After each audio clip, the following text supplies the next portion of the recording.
A body of mass 4 kg is accelerated upon by a constant force, travels a distance of 5 meter in the first second and a distance of 2 meter in the third second. The force acting on the bodies.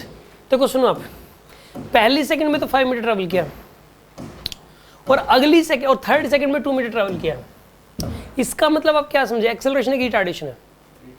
Retardation है। पहली बात तो ये है, पहली second में 5 metre, initial speed इसने दे ही नहीं रखी, जीरो है कि क्या है, तो जरूर कुछ ना कुछ स्पीड रही होगी, तभी तो इसने पहली सेकंड में ज़्यादा डिस्टेंस ट्रैवल किया, दूसरी में कम करेगी और तीसरी में और कम करेगी। तो पहली सेकंड में इसने 5 मीटर ट्रैवल किया है, पहली सेकंड में 5 मीटर, ठीक है, और थर्ड सेकंड में बताइए कितना ट्रैवल कर लिया इसने? 2 मीटर, ये कर लिया इसने। अब सुनो, is accelerated upon bye constant force. ये बात तो आपकी सही है, एक्सेलरेटेड वर्ड से ऐसा लग रहा है कि स्पीड बढ़ रही होगी इसकी, तो वो एक्सेलरेशन अपोजिट में भी तो हो सकता है। ऐसे तो इसके कोई, अगर आप इसी को एक्सेलरेशन समझ रहे हो तो इसकी बातों में कॉन्ट्राडिक्शन आ गया। फिर एक्सेलरेशन अपोजिट में है बस। एक्सेलरेट का मतलब ये नहीं है कि स्पीड बढ़ रही है, यहाँ पे एक्सेलरेट मतलब एक्सेलरेशन है और वो वेलोसिटी की सेम डायरेक्शन में भी हो सकता है, अपोजिट में भी हो सकता है, इसका मतलब ये है, ठीक है। अब सुनो, एक्सेलरेशन ए मान लो इसमें, और फोर्स तभी पता लगेगा एम ए के बराबर हो जाएगा फोर्स। मास बताइए 4 kg ये रहा मास, और एक्सेलरेशन ए निकालना है। तो एक काम करो, पहली सेकंड में 5 मीटर ट्रैवल किया, तो किसी पर्टिकुलर सेकंड में डिस्टेंस ट्रैवल निकालने के लिए fourth equation of motion use होती है। फोर्थ इक्वेशन ऑफ मोशन क्या होती है, आप बताओगे क्या होती है फोर्थ इक्वेशन ऑफ मोशन?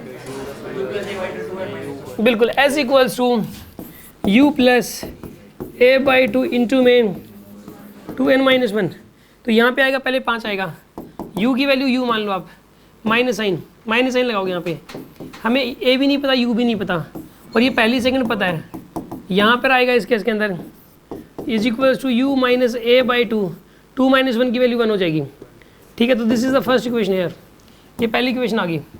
अब थर्ड इक्वेशन लगाओ आप यहाँ पे, थर्ड इक्वेशन बताइए क्या बनेगा यहाँ पे? 2 meter is equals to u की वैल्यू बताइए, u माइनस का a बाई 2 इंटू 2 इंटू 3 - 1, तो आपके पास आएगा 2 is equals to u minus में a बाई 2 इंटू 5। तो आपके पास बनेगा ये 2 इक्वल्स टू u माइनस का 5a बाई 2, ये सेकंड इक्वेशन हो जाएगी आपके पास, ठीक है। अब इन दोनों इक्वेशन को सोल्व करके a निकालना है कैसे भी करके। आप इन दोनों को ना सब्ट्रैक्ट कर दो, इन दोनों इक्वेशंस को, ठीक है। इन दोनों इक्वेशंस को आप सब्ट्रैक्ट कर दीजिए आप, ठीक है ना। Subtract these 2 equations, 5 equals to u minus में a बाई 2, और एक लिखोगे यहाँ पे 2 is equals to u minus में 5a बाई 2। यहाँ पे माइनस साइन प्लस साइन, यहाँ पे 3 इज इक्वल्स टू, कितना आंसर आएगा इसका बताइए? 2a बाई 2 आ जाएगा, 4a बाई 2 आ जाएगा, ये क्या बनेगा ये? तो 3 इज इक्वल्स टू 2a, तो a की वैल्यू आ जाएगी 1.5, a की वैल्यू कितनी आ जाएगी यहाँ पे? तो f इक्वल्स टू क्या होता है m में, f इक्वल्स टू m में होता है, मास कितना है यहाँ पे 4 kg, a कितना है 1.5, तो आंसर कितना बनेगा इसका? 6 आ जाएगा आंसर। Answer is 6 Newton. हाँ जी, समझ में आ गया होगा आपको ये आंसर? डी दे रखा है।